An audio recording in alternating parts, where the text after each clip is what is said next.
All right, what's up, guys? I am making some coffee, and it's almost done. So y'all got to hear the whole song that time. Um, and the news is that the record is done, finished, now in the queue to be released very, very soon. So, give me 1 second, guys. I'm gonna go get some coffee, and I'll be right back. We're gonna have a little bit of a well, we won't have a dead air pause. We'll have a hold on. Another song from the same record, just a little bit of it. Okay. All right. Sorry for the lateness. I apologize.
All right, those are bad fade outs, but and that was somewhat that was bad fade out, and that was somewhat earlier version of that song. But okay, we're here. I'm here. I got some coffee. We're gonna start the show now. Sorry about that. It's very warm, of course.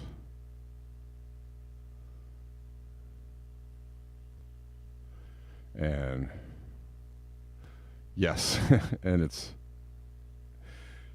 warm here. It's warm in my. So I finished the show like right at the right time yesterday because I have my computer up on ice blocks. Like that's the only way it works here in my studio because it's very, very warm in here.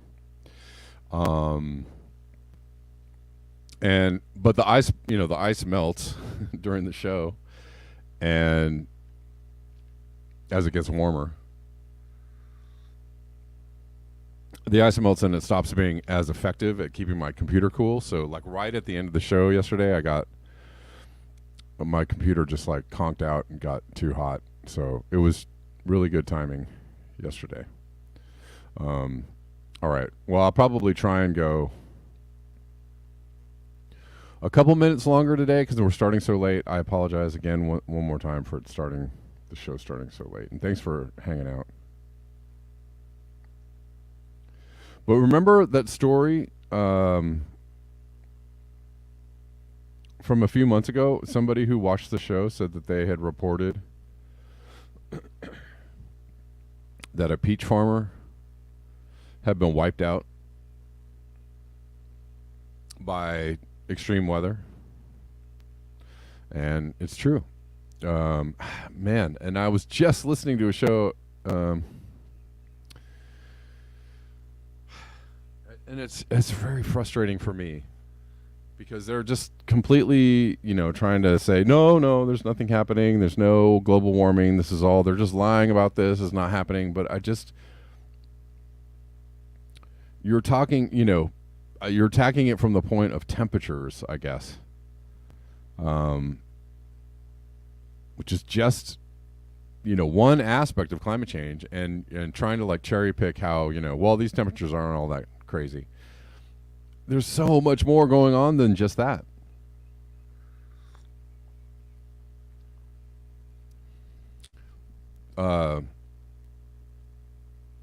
It's not just temperatures, right? If you just want to attack the headlines of like, oh, it's just so hot. Oh, and that's just so stupid that they're talking about it being so hot.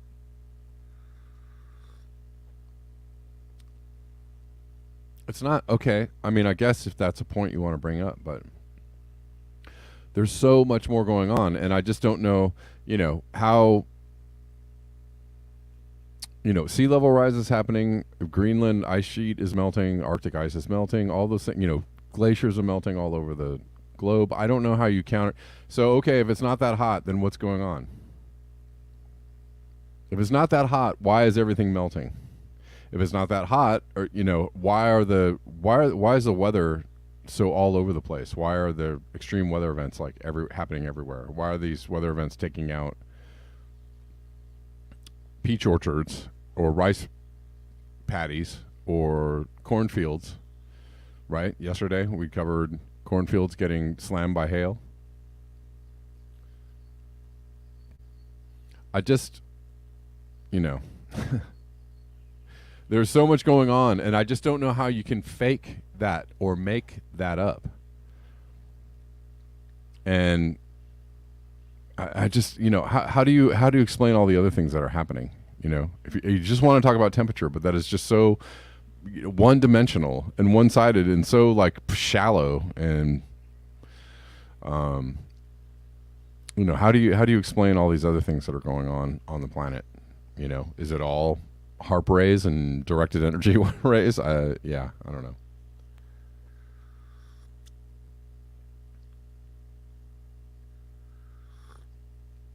And I actually, part of the reason why I was so late today is because I was getting into it with somebody about the Kamala Harris, the Kamala Harris video where she's talking about reducing population. And like everybody going, oh my God, they're saying it out loud. Like, dude. Anyways, for one thing, people have been talking about birth control for a long time. Population control has been a conversation for. I played a concert, I don't know, in the 90s at a population control event, like an organization that was concerned about the growing population of the planet. And since the 90s, we've grown more than 50%, right? We went from 5 billion to 8 billion people. Nope, not going to have an effect on the planet. I'm sure of that. Anyways, I played this event like, that's 30 years ago ish.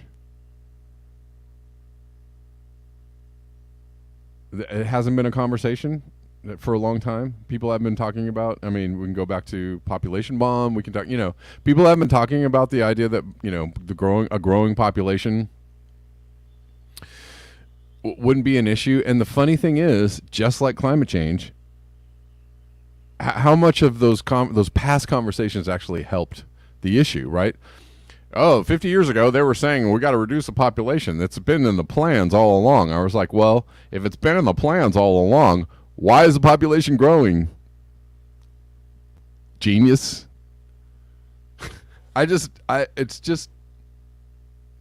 It's mind-boggling to me that somebody could bring this point up about, I'm no fan of Kamala, and sure, it's weird or what. It's just not that. I don't know. The conversation isn't that weird to me because it's been a conversation that's been going on for a long time. And then somebody brought up, somebody I was having a little Twitter battle with today. It wasn't a Twitter battle. It was a conversation. Actually, it wasn't a bad conversation. But brought up, Margaret Sanger and Planned Parenthood, and I was like, all right, how long ago was that? And yes, she's a eugenicist, and yes, there's been a lot of evidence that Planned Parenthood has targeted mostly, poor black populations, right? Okay. That's problematic as hell. However, the conversation isn't weird as Kamala. Yeah, she is weird.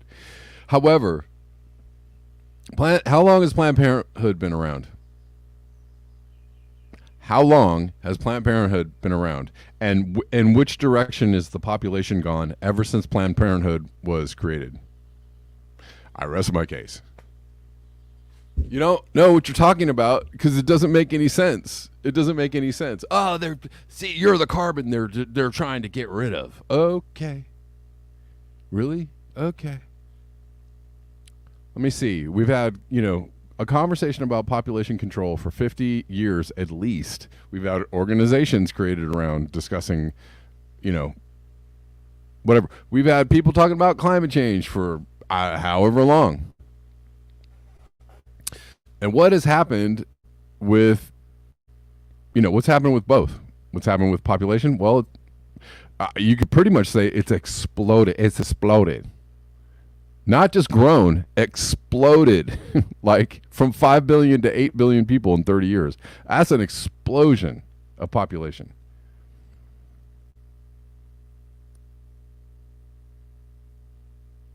So tell me how has this conversation around population control manifested in any level, right? So I don't know. You got to prove to me that it's actually, do they care if people die in wars or people die due to bad medication or people die due to stress or overworking or bad diet or bad health or diabetes, or do they care if anybody dies or chemical poisoning, or do they care? No, they don't care. That's just fallout. You're just fallout. You're just, what's the term for it? Collateral damage. You're just collateral damage, but that's not like a population agenda. It's not a depopulation agenda. If the population keeps growing, that's not a depopulation agenda. Sorry. So you're going to have to do a little more work on that to actually like come up with something like, oh yeah, the population is actually going down, and they're making that happen.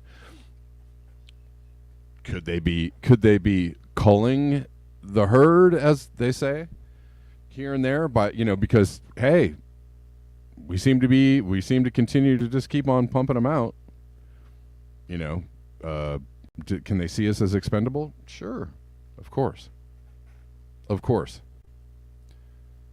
But the idea that there's a depopulation agenda is wholly and until I see something, until I see otherwise, in which case I'll go, oh, I guess there is a depopulation agenda. When actually population starts going down, I'll go, maybe it's depopulation. Maybe the climate has shifted in such a way that we don't have enough food to feed 8 billion people. Maybe, the onset of disease, sickness, illness, poison, just abject poisoning from all the microplastics and endocrine disruptors and all the things that are being pumped out into the environment for the last decades upon decades upon decades, maybe all those things finally catch up to the human race. Again, that's not a depopulation agenda. That's collateral damage. That's just fallout from, look what we've been doing to the planet. We've been poisoning the planet, poisoning the planet, poisoning the planet. What do you think is going to happen? You think eventually it's going to catch up to us? Well, duh.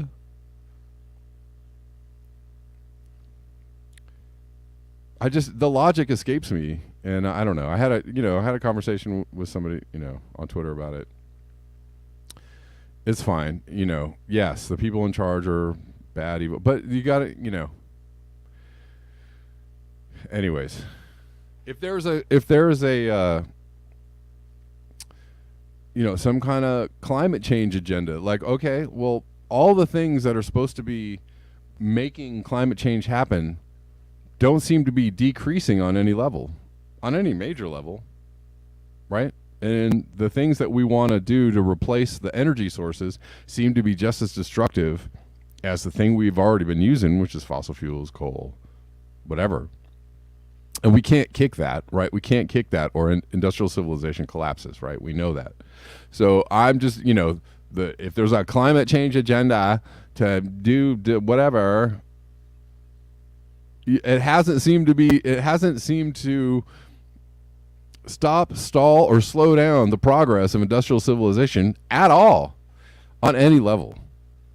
And they're not doing it now, right? They're not doing it now. Maybe they're doing, here and there, they try to, kick people off farms, or, put up some windmills here or there. They try and do some things.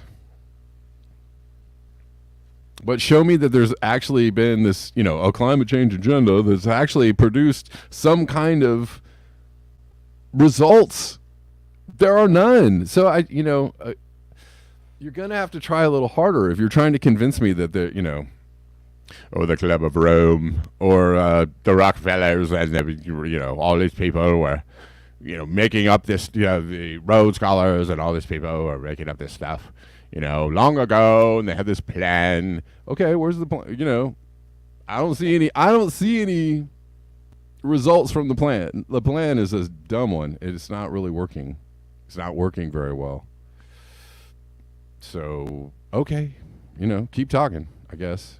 If it gets you viewers, or if it gets you people, oh yeah, that's totally it. Totally the plan. Okay, sure, I guess it's working out for you.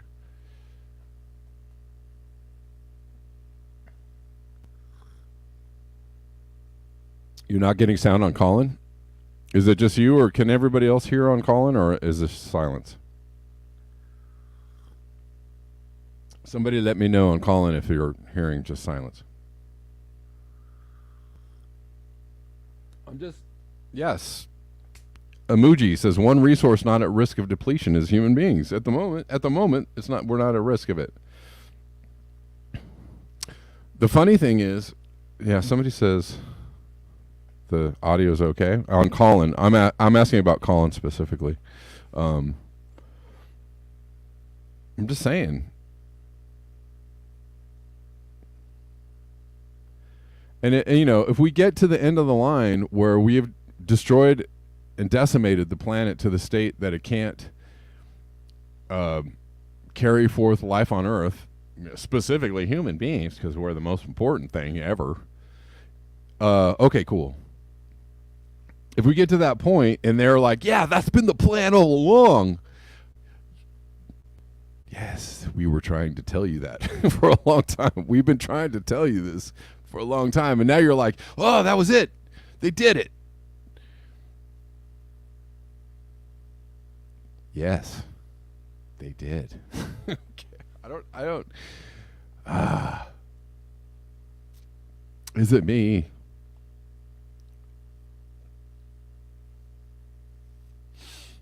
All right.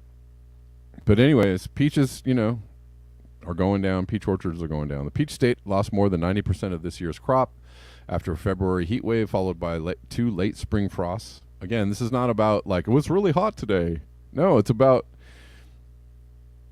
the weather is screwed up to the point where it doesn't operate correctly anymore. And that's, just another layer of, well, it's really hot on the planet Earth. They're making it up. The triple whammy destroyed peach varieties specifically bred to survive different weather scenarios. Destroyed peach varieties specifically bred to survive different weather scenarios. That's rich. And somebody reported this to me months ago. This is not new news. Somebody who was watching the show reported to me months ago that somebody, a farmer, a peach farmer they knew, got wiped out 2 years in a row. That's something. Well, you may not want to attribute it to climate change, but that's something.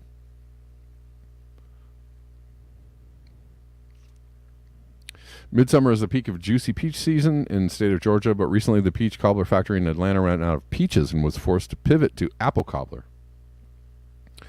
The peach state has lost more than 90% of this year's crop after a February... Oh, Poppy sent me this, by the way. 90% of this year's crop after a February heat wave, followed by 2 late spring frosts. A triple whammy destroyed peach varieties specifically bred to survive different weather scenarios and wildly inflated prices of the fruit. It has also moved much of the local market, in some cases quite unwillingly, to California peaches. What's wrong with California peaches? But beyond the toll this took on employment, the state economy, decades of tradition in restaurant menus, peaches are a matter of pride for Georgians. The peach is the state fruit. Well, they're also very, they grow them in other states too, by the way. But I guess specifically in Georgia. But South Carolina also quite proud of their peaches. The peach is the state fruit. It's the name of dozens of state roads. It's even on the flip side of the Georgia state quarter. So how embarrassing is this? Imagine if New York had to import bagels from Los Angeles. Anyways, some people just won't do it. Buying peaches from another state is completely out of the question. CNN talked to farmers and agricultural groups who said they can't remember a more devastated peach crop. I was talking to an older farmer, and he said 1955 was the last time he saw it this bad. It's a financial loss, but it's much more than that. They had to lay off workers, et cetera, et cetera. Prices have zoomed. $40 for a box wholesale. The usual is $17 to $20. Some buyers said boxes have climbed up to $60 a box wholesale. Anyways.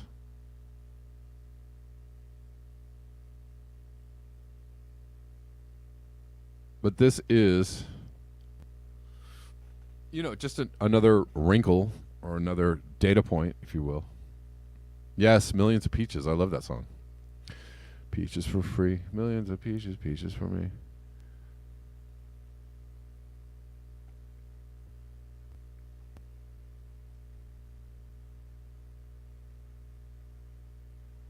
All right. Well, there's that.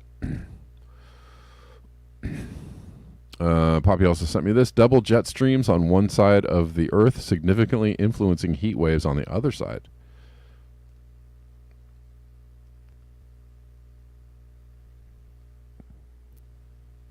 Adding double jet streams to my climate change bingo card, she says. Open the tweet below to get to the abstract.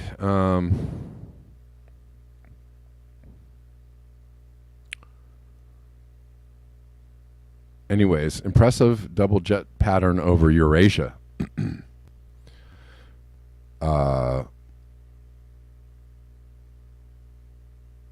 our recent Nature Comms paper, we show how positive trends in this pattern made Western Europe a heat wave hotspot. This is from Kai Kornhuber.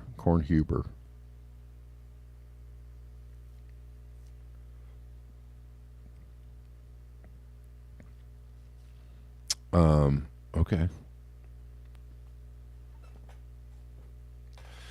Accelerated Western European heat wave trends linked to more persistent double jets over Eurasia. Persistent heat extremes can have severe impacts on ecosystems and societies, including excess mortality, wildfires, and harvest failures. Here we identify Europe as a heat wave hotspot, exhibiting upward trends that are 3 to 4 times faster compared to the rest of the northern mid-latitudes over the past 42 years. This accelerated trend is linked to atmospheric dynamical changes via an increase in the frequency and persistence of double jet streams over jet stream states over Eurasia. We find that double jet occurrences are particularly important for Western European heat waves, explaining up to 35% of temperature variability. 35% is quite a bit. The upward trend in the persistence of double jet events explains almost all of the accelerated heat wave trend in Western Europe and about 30% of it over the extended European region. Those findings provide evidence that in addition to thermodynamical drivers, atmospheric dynamical changes have contributed to the increased rate of European heat waves, with implication for risk management and potential adaptation strategies. Okay.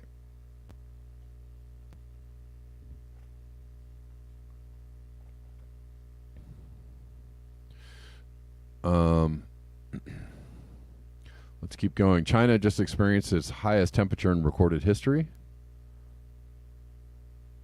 Well, that's not good. How hot was it? 52.2 C, 126 Fahrenheit. This crushes the country's previous all-time high by 1.7 C, or 3 degrees Fahrenheit.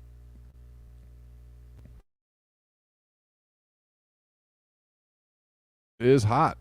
That is hot. Historic heat waves are occurring all over the planet as Earth experiences its hottest weeks in recorded history. Dangerous levels of heat are affecting parts of North America, Asia, and Southern Europe. So Death Valley hit 51.7 yesterday, which is quite warm. 52.2 in San Bao.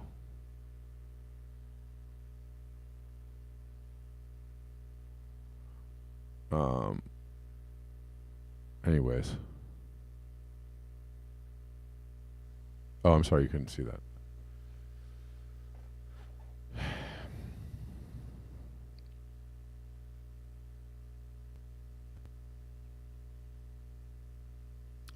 Also in Italy, it's quite hot.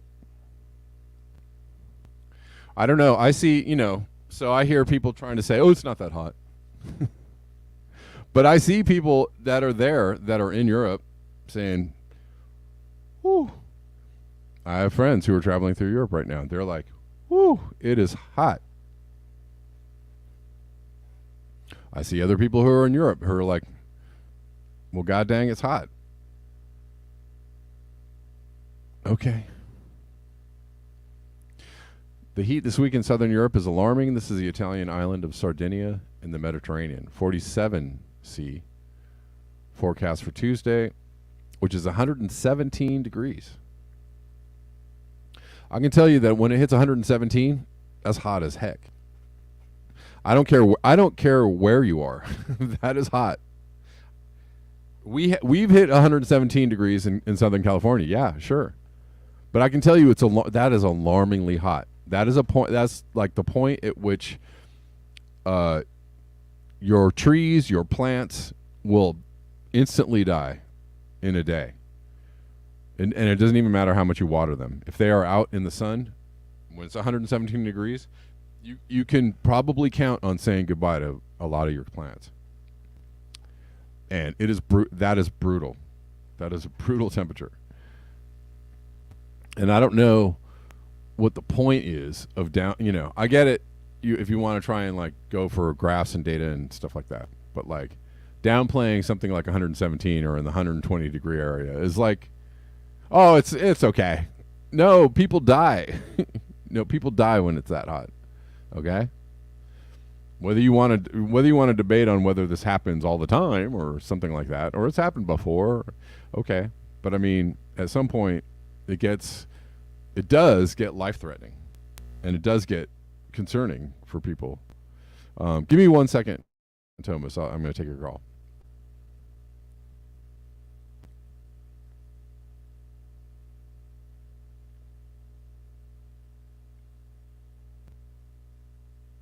At some point, and at that point is very soon too. I predict. And it's always bad to predict, but I predict. Some point very soon, there's going to be some people that are going to be working really, really hard to explain why it's 130 degrees in Dallas or something like that, right? Why it's, we broke an all-time record, and there's no like, well, that's happened before. No, there's going to be a point, and it's going to be harder and harder to keep on, coming forward. They're just making us up. They're just totally lying. Okay.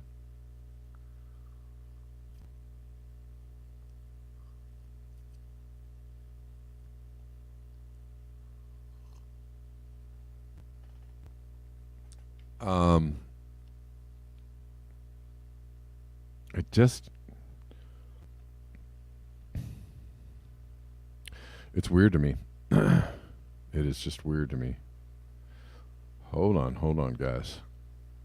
Okay, let's take this call from Fantomas. How you doing, Fantomas?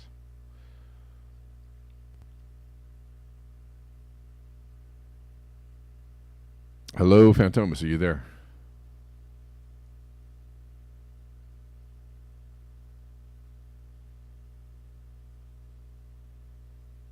I also wonder, like, how it is. I didn't hear any of those folks that talk about climate change being fake. I didn't hear one of them talk about how last year, like almost at the same time, every major river of the world was like crazy low, right? Like crazy drought. You had the Yangtze, you had the Rhone or the Rhine in Germany. You had all these rivers. You had the Mississippi. I didn't hear one person talking about that. So I was like, all right, well, if you're going to talk about climate change and how it's all fake and they're making it up, or try and at least cover. Oh, you're not going to cover the news stories that might actually indicate that something is going on. You're not going to do that. Okay. What's up, Fantomas? How you doing?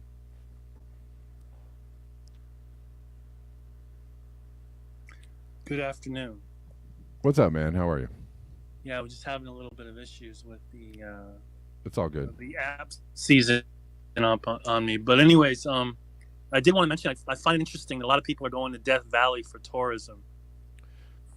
It is weird. I mean, I've actually been to just to take a picture. To take a picture of a thermometer. Right. Yeah. It is weird, and it's kind of like, just stay your butt at home. Like, you don't really need to. I mean, it's fine, but you don't. I guess it's fine if you want to go there and confirm, but like, does everybody need to go to Death Valley to take a picture of a thermometer? I don't know. Who knows? Yeah, yeah. I was listening to the some of the Tucker Carlson debates. I mean, the Tucker Carlson town hall forum, rather not debates, but yeah, I saw some. I mean, I've seen some of his. What's your take? What are you thinking? Well, my take is the only one that said anything on climate was Nikki Haley, pretty much, and I found it interesting that she believes in. She was moving towards believing in climate change. Oh yeah, but then she just stopped there, like she was unable to say anything else. That was going to be it. Yeah, I think something's going on, but we need to do more research or more studies. Right? That is funny. I know. That's a good one. Well, that's the new. I actually have heard. This is the new hedge, right? And I actually hear it from, the same people that are like, they're making it up. It's not that hot, and they're just making it up, and they're just taking the temperatures in a way that indicate, they're fudging all the numbers and all the stuff, and then they'll always qualify all that with like, well, it's true, that we are harming the planet, or something to that effect. It's true that the pollution that we're doing to the planet is bad. And I'm like, but climate change, no way, huh? All right. Yeah. You can't connect those things at all. You can't say like, well, we're destroying the planet hand over fist because ... But of course, climate change is just a load of hooey, and they're just making it up. I was like, wow, all right, that's a logic line, sure. Well, I think that a lot of people still don't understand the shifts that are going to happen, that are happening right now, and that are going to continue to happen. They just want to continue talking about. This is what I predict, anyways. It's going to get really, really bad. I think we all know that. And eventually people are going to have to start talking about it, and then they're going to pretend like, how could anyone know that this was going to happen? Right. How where did it start from? I mean, they're going to roll out all of the edits and everything. Yeah, exactly. Or as I said in the beginning, like, it was a plan all along. Yeah. The bad people, they were doing the bad things, and they made this happen. They made it happen. It was their fault, and we're just poor suckers who were just at the mercy of the. Okay, and then sure. Yeah, and then Tucker will come out on his new show, and he'll say, "If only the Democrats had helped us fund this disaster that they knew was coming." And then, right. and suddenly the Republicans, just like they did with the Russian angle, they'll become the environmentalists. I mean, anything's possible at this point. I totally, I could totally see that. I mean, look at Marjorie Taylor Greene. Did you see that one? No, go ahead, say it. So Marjorie Taylor Greene actually, hold on, I actually have the article here. Hold on, we're here.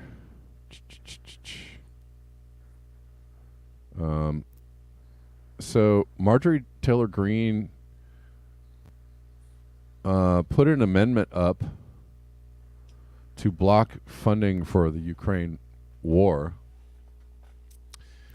and the entire squad voted it down. And she was like, well, how, she basically said, she tweeted AOC and said, what's the carbon footprint of the war in Ukraine? Since you care so much about climate change and whatnot, and not saying that Marjorie Taylor Greene is understanding climate change on any level. I'm just saying it could happen just by the basis of, well, the Democrats are completely lost and hypocrites on climate change, so it would actually be a winning argument if the Republicans came in and said, well, what are you guys really doing about climate change, right? It would be a win for them on some level. Most Republicans wouldn't go that route, but there would be a few, like Marjorie Taylor Greene is not really like a mainstream Republican. She's definitely an outlier. In some ways, Marjorie Taylor Greene's becoming like a alt-right version of Tulsi Gabbard without the military credit. Yeah, in a way, yeah. And then there's all Matt Gaetz and some other people that are like, you look at their positions and I'm like, this is not a Republican position at all. Yeah, on any level. So it's very interesting. But what's funny? Then as soon as you mention China, it'll be like they were talking about. It'll be like the Democrats were talking about Russia. They'll instantly be wound up and they'll start talking about China's the threat, and it'll just be nonstop. Yeah. Right. But anyways, I just wanted to call in, and I'll let you get back to your stories. All right, cool. Thanks for calling in. Peace. Well, while we're here, I guess we can talk about this a little bit. This is a news story. This is in Newsweek, so hopefully this isn't like coloring outside the lines or something. Republicans kill. Well, mostly they say Republicans killed it, but actually it was Democrats that killed it too. Kill Marjorie Taylor Greene's hopes of blocking Ukraine funding. House Republicans dealt a blow to one of their own while hashing out a final version of the annual National Defense Authorization Act. 89 Republicans voted in favor of eliminating the funding. 89 Republicans. So, not a small amount, while 130 voted against the amendment. But all but four Democrats, all the Democrats voted against Green's amendment. That's very interesting, right? So, what does that tell you about Democrats? Well, they're mainly, they're in line with Republicans on this. But a good amount of Republicans actually were for this, for striking the funding for the Ukraine war. That's interesting. That is interesting.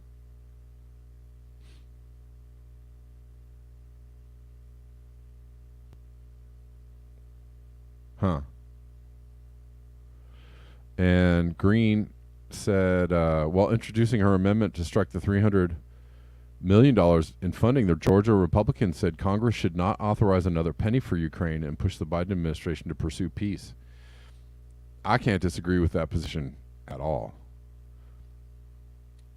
On that position, Marjorie Taylor Greene and I are aligned, and that you might find that weird, but it's true. It's true. So good on her. For at least bringing some sanity to the table. I that doesn't mean I agree with her on every other subject. That doesn't mean that I like her. I think she's a cool person. I just, on this particular issue, I have to say I agree with this take.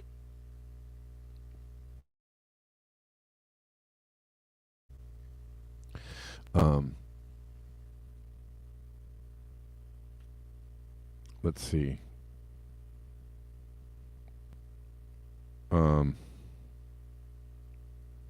Real quick, guys. Well, I'm going to get to this next story, which is a pretty good one too. Real quick, the best possible ways to support the show are paypal.me/Kevin Sandblum, Venmo @KevinSandblum, Cash App Red Llama Music, and buymeacoffee.com/Blackburn News. All right. And thank you guys for those who have supported in the past and continue to support. Thank you.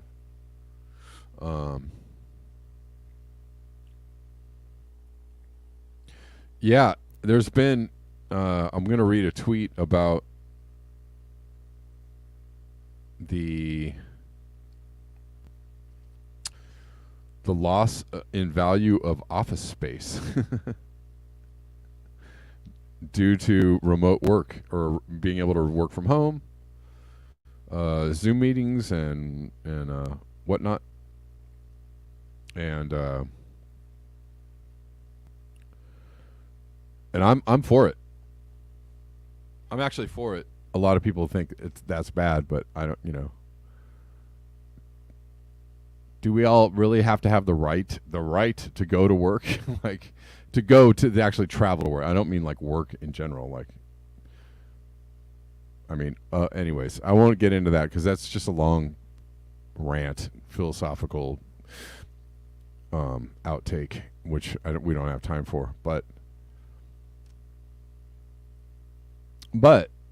a lot of things could just be done over Zoom, especially like climate conferences. Could just be done over Zoom. You don't need to go. You don't need to get in your car and go to that job. You could just do that job at home. Oh my God, but I'll be so bored. I don't know. Go do your job and then go take a hike or something. Walk. You take a walk out of your front door. Walk around the block. I don't know if you have a dog. Walk your dog. Get on a bicycle. Ride a bike.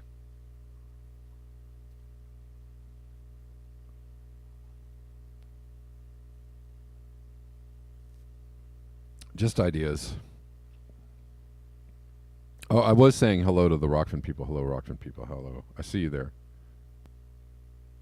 I like Victory Jen. Thanks for tuning in. She's got a new greeting called Hey Winners. It's all right. I like it. It's kind of a flip side of the old hate of maybe the more harsh, friendly gym locker greeting of "Hey losers," right? "Hey winners." Nah, it's all good. It's all good. I think that's very positive reinforcement. Let's win while we still have time. All right. Um.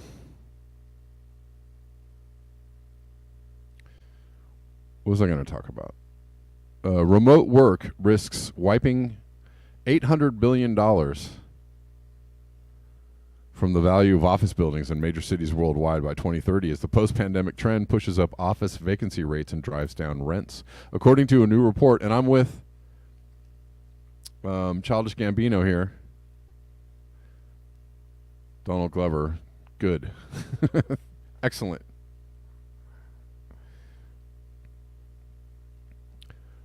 What's up, William? How you doing? Hey, Kev, can you hear me okay? Yes, I came in late. Did you cover the DOJ removing sex trafficking from their site? I didn't. You did? I Yeah. did not. I did not cover that. Although I don't know how that. I don't know. I'm still on YouTube, so I'm not sure how that plays on YouTube. I'm not really sure. Oh, okay. I have no idea. Okay, there's Dr. Peter McCullough's Substack covered it. I put a link in the chat. Right. And then the HHS whistleblower Tara Lee Rodas. Did you hear about her testimony before Congress? I did not.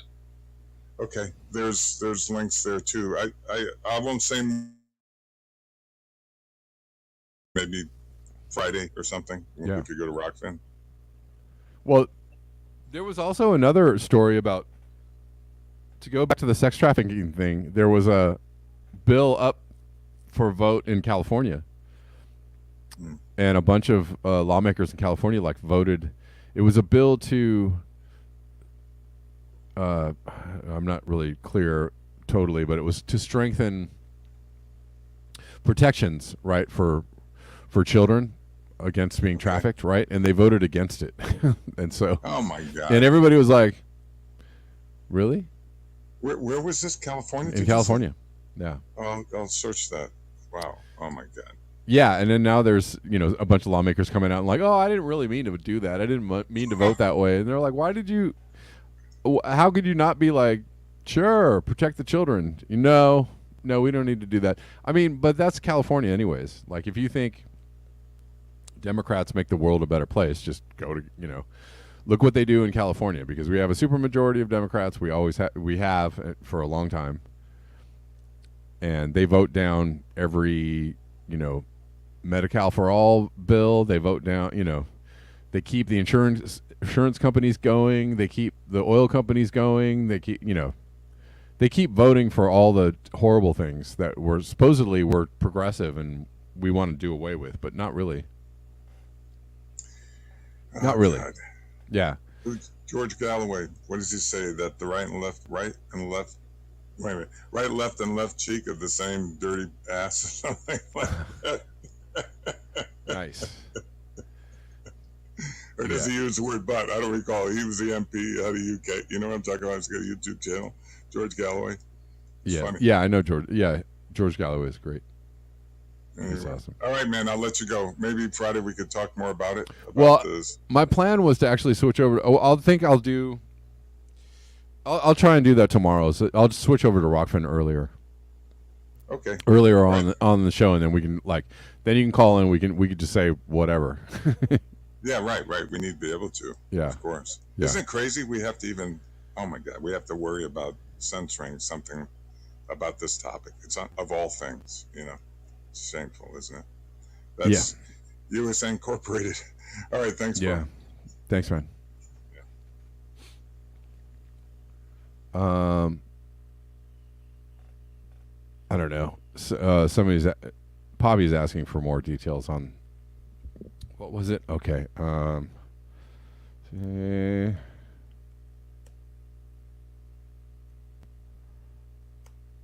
mean, let's see. Let's see if we can get this. Okay, so California Democrats, well, it's in the Los Angeles Times, so they won't let me read it because I'm not going to subscribe to every single newspaper. Well, maybe they will let me read it. After rejecting a proposal to stiffen penalties for repeat sex trafficking of minors. So they rejected a proposal to stiffen penalties for repeat trafficking of minors. That triggered bipartisan outrage in the state capitol. California Democrats on a high-profile policy committee, backpedaled on Thursday. Right, so this is I just told you all about this. Democrats were like, no. And a bunch of people were really upset about this, and they're like, we didn't mean that. Sorry. Senate Bill 14, which would add human trafficking of a minor for sex to the list of serious felonies under California's penal code, was sailing through the legislature with bipartisan support all year until Democrats on the Assembly Public Safety Committee struck it down on Tuesday amid concerns that it would penalize victims and worsen incarceration rates. Okay. Chaos erupted in the Democrat-controlled legislature after the committee's vote, with Republican lawmakers blaming Democrats for failing to crack down on child sex trafficking and Democrats blaming Republicans for failing to address the root causes of the crime. What are the root causes? I wonder, what do they mean by that? That's very interesting to me. Well, there's root causes for sex trafficking. I don't know. This is kind of different from stealing because you're poor and you're hungry. That's like child sex trafficking is not something that there's trauma involved and they got into sex trafficking because childhood. No, that's it's just wrong. Don't do it. There's no excuse for it. There's no I was people bullied me when I was a kid and they treated me badly and I didn't have any parents and so I sex trafficked. Nah. No. No. No. That's a no.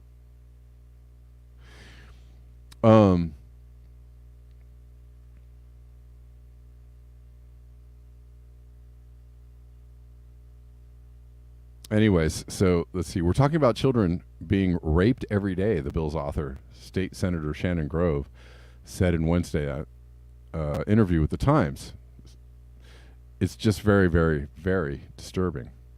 Both Governor Gavin Newsom and Assembly Speaker, and this is a thing that's happening all the time. This is a problem, a really big problem. And everybody is aware of it, right? People I know, the people friends and neighbors and people in my life, this has come up in conversations. That it's, that's a thing that people see that is an issue that they are concerned about, right? So Governor Gavin Newsom and Assembly Speaker Robert Rivas intervened with promises to continue working on the proposal. Newsom said on Wednesday that he called Grove personally about the bill and claimed that he was surprised by its demise. I'm sure he was. While Rivas, who was less than 2 weeks into his leadership role, said it was something that we are addressing and it's something we are going to get right. Tensions reached a boiling point Thursday when Republicans unsuccessfully tried forcing a vote on the human trafficking legislation in the full assembly, an effort Democrats thwarted. Wow. So Democrats were like, no. Nice people, Democrats, right? Instead, the bill was pulled back to the Public Safety Committee, where it passed 6-0 without any debate. Several Democrats who had initially abstained from voting on SB 14 reversed course and voted in its favor. Yeah, I'm going to get on that. Including the committee's chair, Assembly member Reggie Jones Sawyer. So why would you vote no in the first place, though? Why would you kill this bill in the first place? I think that's a valid question. I think the outrage is valid. The outrage is completely valid, and they were caught like looking real horrible. Oh yeah, no, we got to do something about this like right away. Let's vote for it. Come on, everybody.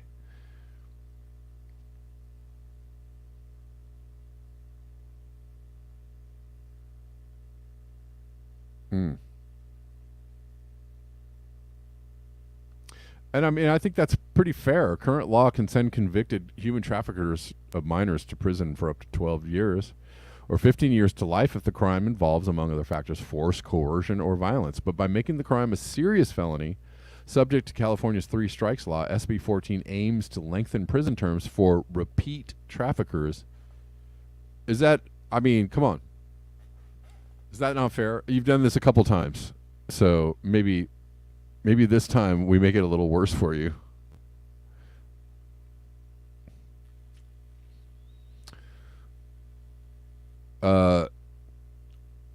It aims to, yes, anyways, lengthen prison terms for repeat traffickers and ensure they're not released early. A relic of California's tough on crime era of the 1980s and 90s, 3 strikes allowed prosecutors to pursue life sentences for individuals who commit a third crime and have 2 prior convictions of serious or violent felonies on their records. Anyways, Grove has long argued that repeat sex traffickers are not held accountable in California. She was finally making progress on her efforts this year with SB 14, which she narrowed in scope to appease the more left-leaning members of the Senate who traditionally oppose measures to increase the prison population. The Senate passed the legislation with a 40-0 vote in May, sending it to the Assembly. Huh.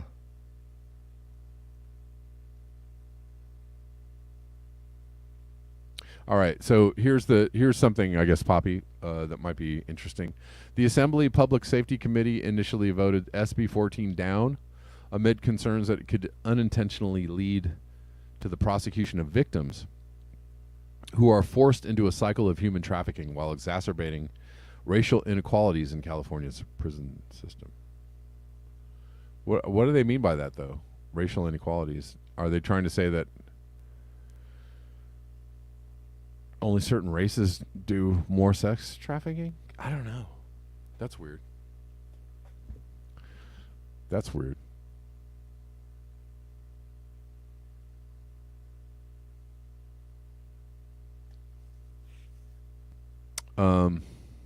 Anyways, I won't read any more on that. But it's interesting, concerning, and they obviously know that they're wrong.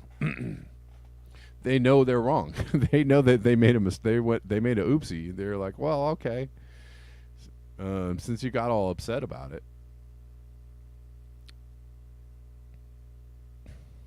Yeah, going south, I agree with you. How hard can it be to understand we should protect children against prostitution?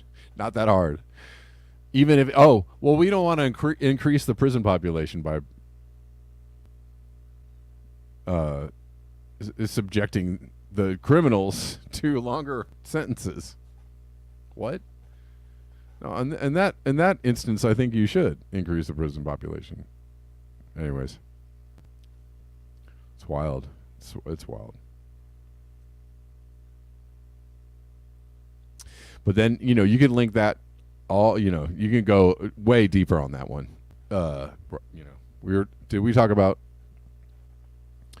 We did talk about Sound of Freedom and all that. I think we did. Anyways, we could go deeper on that. But we won't. Hold on. I'm just looking at my call-in.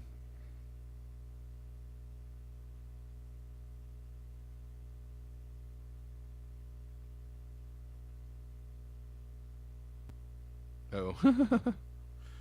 I don't know who this is that's talking at me and calling, but just so you know, I don't care. I don't care about whatever you're saying is kind of weird. Anyways.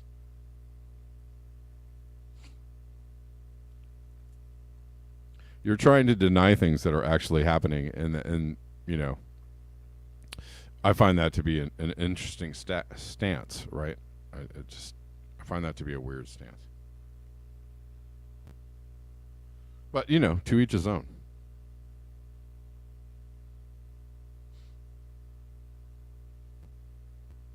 Yeah. HHS. Okay, so I'm reading this. All right. Yeah, HHS whistleblower says government complicit in trafficking. Wow. All right. Thanks for that, William. I will. I'm going to look at this. And I know that. I said that I'll try to move from Rockfin a little earlier tomorrow. Maybe we can. I'm going to look at this and maybe we can talk about it. Okay. All right. Thanks, guys. That does it for me. I will see you all tomorrow. Tomorrow's Monday. I'll see you all at the regular time of 12 p.m. Pacific Daylight Time. Until next time. Peace.